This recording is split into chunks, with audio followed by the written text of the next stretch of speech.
amigos de YouTube, hoy vamos a hacer una fogata. Ya, bueno, aquí están mis amigas. Una fogata. Y abajo. Y casera.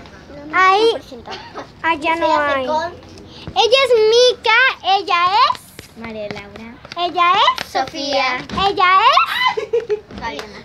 y aquí está la fogata. Aquí está nuestra mejor amiga llamada fogata. Miren, ya lo aprendió con solamente cartón y un fósforo. Pero está bien interesante esto porque acá hay demasiado aire, se puede contar. Miren, mucho fuego. No hagan aire, no hagan aire. Ay, ya se apagó. Ay, ni siquiera vi el último día del espectáculo. Yo tampoco. No, pero Van a prenderlo otra vez, van a prenderlo otra vez. Ya, la última vez para grabar. Ella es la que la prende, ellas son mis amigas. Ahí está.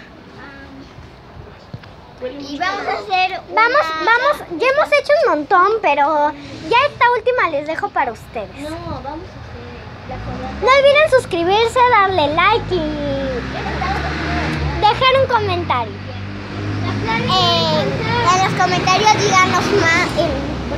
En los comentarios díganle más a ella para que se suscriban en su canal. Para que haga más cosas.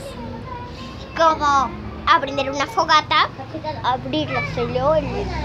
Ah, sí, eso ya los hice. De verdad, El primer video. por favor, ¿me lo puedes mostrar? Sí, ahorita. Oh, ya, ¿la CLOL? Sí, la CLOL. ¡Ah! ¡Vamos, tenemos la CLOL! Yo tengo LOL. Te has aprendido todo. Ya, lo puedes bajar para mí. Pícala, ya fue. Bueno, ahora sí huele horrible y este fue el fin del video. Chao. No olviden suscribirse y darles un like. Y suscribirse. Por segunda vez.